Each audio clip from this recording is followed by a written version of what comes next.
So moving on now to the oxidative pathway. When we talk about oxidative metabolism, remember that we can metabolize carbohydrates, fats, or proteins oxidatively. So it's a little bit different depending on which nutrient we're talking about. So we're going to start with carbohydrate and then we'll move on to fats and proteins. So for the oxidative metabolism of carbohydrate, we start again with glucose or glycogen and we end up with 2 to 3 ATP. So basically, the starting point of oxidative metabolism of carbohydrate is exactly the same as the glycolytic pathway up until the point where you get the 2 molecules of pyruvate. And so remember, if we start with glucose, we get a net of 2. Start with glycogen, get a net of 3 ATP. So now, assuming that we're going to be mainly using oxidative metabolism, most of this pyruvate is not converted into lactate. So you're always going to get a little bit regardless of what's going on. But assuming oxidative metabolism, most of this pyruvate is not going to be converted to lactate. So pyruvate is actually going to enter an organelle called the mitochondria, and it's going to go into the inner part of the mitochondria called the mitochondrial matrix. And it gets in there via a carrier protein. So each of those pyruvate molecules will get into the mitochondrial matrix. Once it's in there, it goes through a reaction and is converted into a molecule called acetyl-CoA. And acetyl-CoA is a 2-carbon molecule, and if you look at the reaction here, you can see pyruvate, as it goes to acetyl-CoA, loses the carbon dioxide, and that's where that loss of carbon comes in. The enzyme catalyzing that reaction is called pyruvate dehydrogenase. And also the other thing you have going on, you see this NAD again, so it's accepting 2 hydrogens from pyruvate as it's being converted into acetyl-CoA. So acetyl-CoA then goes through a series of reactions called the Krebs cycle. Krebs cycle, you may have heard it called the TCA cycle or citric acid cycle. This is a series of reactions occurring in the mitochondrial matrix. And so here's where we are right now. So that the pyruvate molecules that we talked about are converted into acetyl-CoA. You see the CO2 coming off, the hydrogens being given to NAD, forming NADH.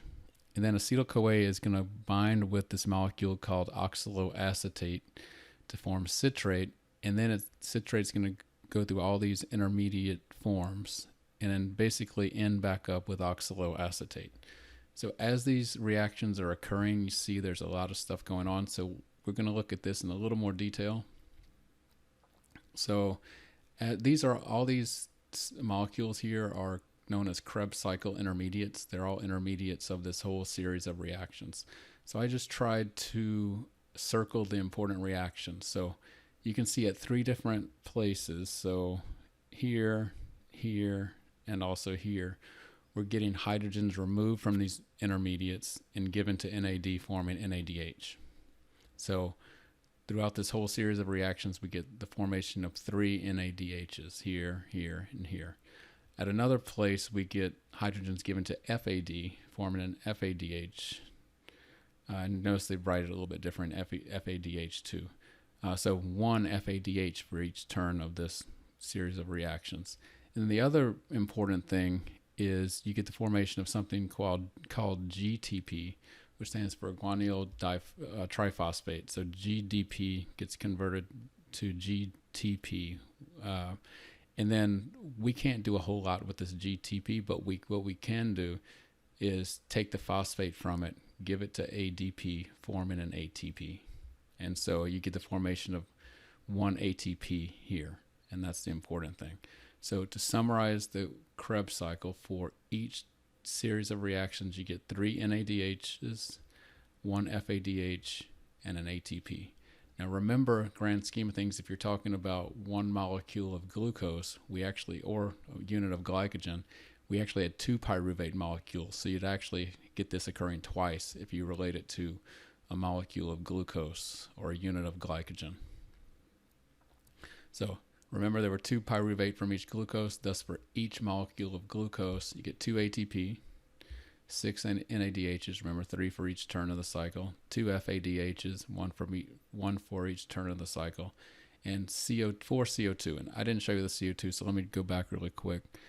You can see CO2 or carbon dioxide is given off here and here. So 2 carbon dioxide molecules given off for each turn of the cycle. So that would be a total of 4 when you're talking about 2 turns of the Krebs cycle for each molecule of glucose. And then 2 molecules of oxaloacetate. And remember, that's kind of the end product. And that can get the whole cycle started again if another acetyl-CoA comes in. So I posed the question, so what? Meaning we did all that work. We got 2 ATP, which is fine. But then we have all this other stuff. So can we do anything with the CO2? Not really. We're going to get rid of it. We'll exhale it. The oxaloacetate, not really useful for energy, but remember, that's important to combine with another acetyl-CoA to keep the Krebs cycle going. But what about these things, the NADHs and FADH? What you're going to see is that we can actually do something useful with these. And that's where this structure called the electron transport chain comes in. It's a series of electron carriers called cytochromes and proton pumps in the inner mitochondrial membrane. And oxygen is at the end of it. So I have a lot of pictures of this you're going to see, but this is kind of the gist of it. So you have these things called cytochromes. These are the electron carriers. This is the end of the electron transport chain. The oxygen is there, and it basically attracts electrons. So what's going on here is the NADHs and FADHs that we just saw, that a lot of them are formed in the Krebs cycle. The hydrogens are removed. Remember, each hydrogen has electrons associated with it. So those electrons flow down these electron carriers. While that's happening, protons are actually pumped from one side of the inner membrane to the other. And this picture does not show it, but what that's going to allow is ATP to be formed at different places throughout this electron transport chain. So let me go into a little more detail and see if I can make this make a little more sense. So NADH and FADH enter the electron transport chain. That's not exactly true. So what's really occurring is the electrons that are associated with these hydrogens that they're carrying, the electrons actually enter the electron transport chain. So 2 electrons are removed from each pair of hydrogens. The electrons flow down the electron transport chain towards oxygen. Here's that same picture. So going towards oxygen. And then here's another view of it. So this is showing the 2 membranes of the mitochondria. This is the matrix, the inside. It's an inner membrane, outer membrane. This is known as the intermembrane space between the membranes. So here's NADH coming in. The electrons are removed. They flow down these cytochromes, and oxygen's going to be over here waiting. They're showing it right here, but it'll be over here. And as those electrons are flowing down, these protons, these little hydrogen ions, are pumped at 3 different places into this intermembrane space. And that's going to create a gradient. So similar with FADH, the electrons are pulled from it and flow down the cytochromes. Notice that FADH is actually entering a little bit later. It doesn't enter at this first cytochrome. And so what that means is that overall you're going to get less protons pumped across for FADH compared to NADH. That's going to be important when we talk about overall ATP production. So this is showing that gradient that we're talking about. So as those protons are pumped into the intermembrane space, it starts creating a gradient. So it's a pH gradient, it's an electrical gradient, and it's a concentration gradient. And so knowing what you know about concentration gradients and gradients in general, these protons are going to want to try to get back into this matrix. However, there's only one place they can actually get through. And so as we look at a big picture of this, so the electrons flowing through, protons are pumped in, creating this gradient. The protons want to get back here to go follow that gradient. The only way they can get through is through this structure right here. This is called a respiratory assembly or ball and stalk complex, and it has an enzyme called ATP synthase. So the hydrogen ions or protons can flow back into the matrix via these respiratory assemblies or ball and stalk complexes. And that's what this is showing. That's what this is showing. They have the enzyme ATP synthase, and it's kind of like a water wheel. So the hydrogens flowing back through here into the matrix provide energy to rephosphorylate ADP to form ATP. And so that's where ATP is formed. When those hydrogen ions are flowing through this, with the help of this enzyme ATP synthase, we basically rephosphorylate ADP and reform ATP. And so ATP is formed using the energy associated with the protons flowing back into the matrix. This is what we call oxidative phosphorylation, because we are directly using oxygen for this to happen. So remember, oxygen is important for those electrons to flow down the electron transport chain. If oxygen's not there, that's not going to happen. All right, so when we talk about numbers here, remember that NADH entered at the beginning of the electron transport chain, whereas FADH kind of entered more down the line. So thus for an NADH, you're going to get more protons pumped across, more are going to flow back, thus more ATP. So the numbers that are commonly stated, you get approximately 2.5 ATP for every NADH that has its electrons enter the electron transport chain, and about 1.5 for every FADH. So technically speaking, there's no such thing as a half ATP, but these are just average numbers to give you an approximation of how much ATP you can get from glucose or glycogen. So what does this relate to as far as numbers? So glucose or glycogen, you can get on average 30 to 33 ATP per unit of these things. It's gonna the variations depend on a few things that aren't imperative that we talk about, but obviously one of them is glycogen. You get a little bit more ATP because you don't use that, and you don't have to invest that initial ATP at the beginning. And then there's some other small differences too, but that's a pretty good approximate 30 to 33 ATP, 30 to 33 ATP per unit of glucose or glycogen. And here's a picture that kind of sums that whole process up. So it's kind of showing glucose going to pyruvate, pyruvate entering the mitochondria, converted to acetyl-CoA. Acetyl-CoA enters the Krebs cycle. Get these NADHs given off, FADH. The NADH and FADH enter the electron transport chain, which is shown here. You get the protons pumped across. They flow back through the respiratory assemblies, and voila, you get the ATP formed. All right, so this is a good overview of the whole process. All right, so that's oxidative metabolism of carbohydrate. So what about fat? Well, the good thing is fat is similar after a certain point to everything we just talked about. So this will go a little bit more rapidly. But let's talk about fat in general. So remember, fat's stored as triglycerides. So the first thing we have to do if we have a triglyceride and we want to use it for energy transfer is we need to break it down into glycerol and its 3 fatty acids.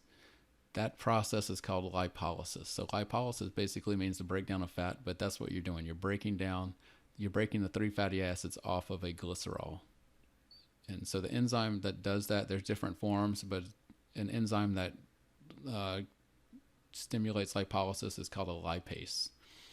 So the fatty acids, assuming that you need to get them to the muscle, because remember, we do have some triglycerides within muscle, and that makes it a little bit easier. But assuming that you're trying to get the fatty acids from outside in the blood to the muscle, they have to be transported via the plasma protein albumin.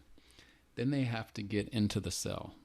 So there's a protein called fatty acid binding protein that actually helps the fatty acids get into the cell. So let's just assume that happens without trouble.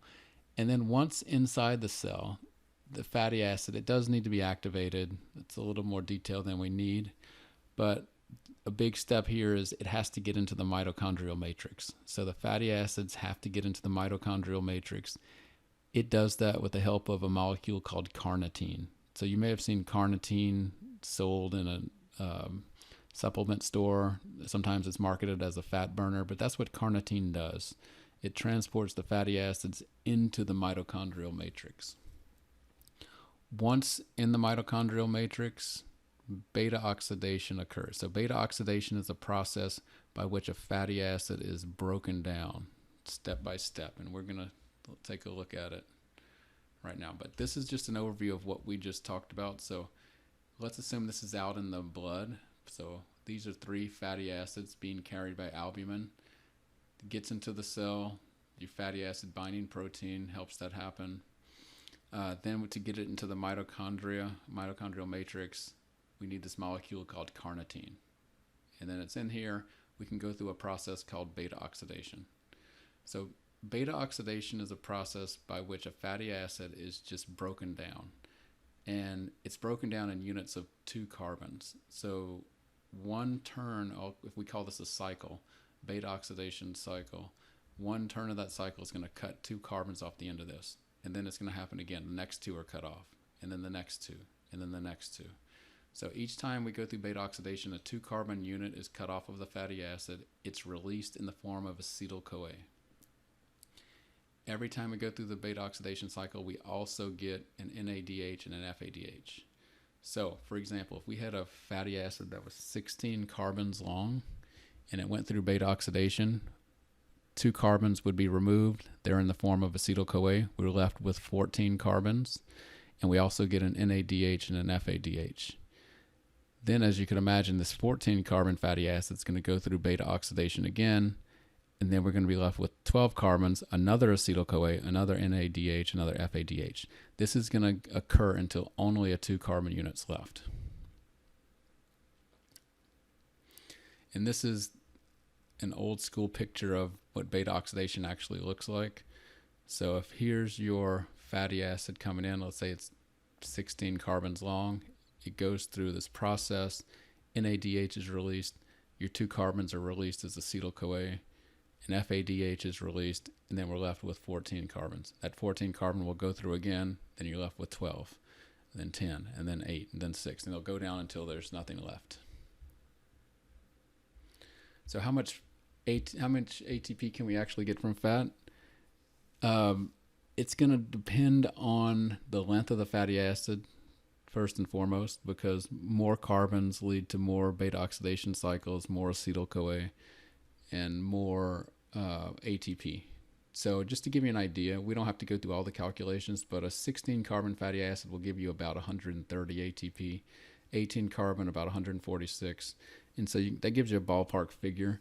And remember, if you're looking at it per triglyceride, each triglyceride had 3. So you're actually getting a lot of ATP from the breakdown of fatty acids. So moving on down to protein. Protein is not near as specific as the ones we just talked about, because remember, proteins are made up of amino acids, and there's lots of different amino acids. So depending on the amino acid metabolized, the amount of ATP and what exactly happens, it's going to be a little bit different. So it's hard to put an exact number on it, but a little bit of background about protein metabolism. It's not usually a major source of energy, as we said earlier, but we do have to break the proteins into amino acids. And then for each amino acid, we do have to take off the amino group. And so there's different strategies that the body uses to get rid of this amino group. It's either transferred to another molecule or it's just eliminated and removed from the body. So what we actually use to transfer energy is what we call the carbon skeleton. The carbon skeleton is everything that's left once we remove that amino group. So what happens to the carbon skeleton? I like to think of this as 4 big options. I guess it's really 3. But if it's considered a ketogenic amino acid, that carbon skeleton can be converted to acetyl-CoA. And that's what you're seeing right here in the middle. So the carbon skeleton, nitrogen, is being converted into acetyl-CoA. What can we do with that acetyl-CoA? Well, it can enter the Krebs cycle, and we get a certain number of ATP that way. If it's a glucogenic amino acid, the amino acid could be converted into glucose or pyruvate. Generally speaking, it's going to be converted to pyruvate, and then pyruvate could be converted to glucose, because these are kind of the same things if you think of it that way. But it could go to pyruvate, the pyruvate be metabolized, or it could go all the way back to glucose, and the glucose be metabolized. So depending on which one happens, you get a certain number of ATP. And then some amino acids are actually just converted into those Krebs cycle intermediates that we saw in the Krebs cycle. If that happens, it's hard to really put a number on how many ATP you get, but it just depends on what part of what intermediate it's converted to. So big picture, back to the overview of the oxidative pathway. Becomes the primary energy system during low intensity activity, walking, jogging, and even high intensity activity that lasts more than 2 minutes. So the relative contribution of carbohydrate, fat, and protein is going to depend heavily on how hard you're working, or the intensity, and also the duration, how long you're exercising. We'll touch more on this in the exercise metabolism lecture. So a few things to finish up here. Gluconeogenesis is a process by which you form new glucose from precursors. The main precursors that are used to go through this process called gluconeogenesis are glycerol, which obviously comes from triglycerides, and that is known as the glycerol-glucose cycle. Pyruvate or lactate can be converted back into glucose. That's known as the Cori cycle, and that's what you're seeing here. So if you think about muscles active, maybe it's always producing a little bit of lactate, or in anaerobic conditions producing a lot of lactate. That lactate can actually go to the liver and be converted back to glucose. That's classically known as the Cori cycle. And then the alanine, which is an amino acid, it can go through a cycle called the glucose-alanine cycle, where alanine can be transported to the liver, converted back to glucose. So all these processes are occurring in the liver. So the liver is key at taking these precursors, converting them back to glucose. A couple of pictures of these things called metabolic mills. These are just kind of review pictures, but they give you an idea of how everything links together.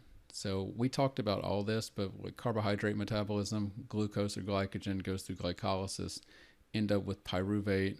Some of that could be converted to lactate.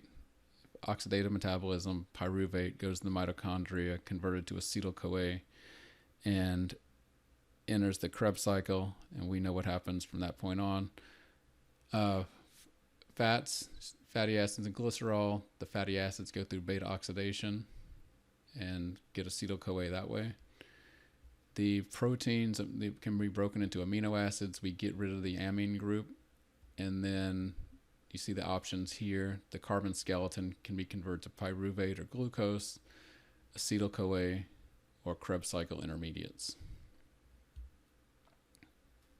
So the one thing we did not talk about that's shown here, actually there's a couple of things. Glycerol can be converted into an intermediate of the glycolytic pathway. It's just not a common strategy in skeletal muscle related to exercise, but theoretically you could get some ATP from glycerol if that happens. All right, the other thing that we didn't really get to that's up here is showing acetyl-CoA can be converted into ketone bodies. We'll touch on that in a few minutes.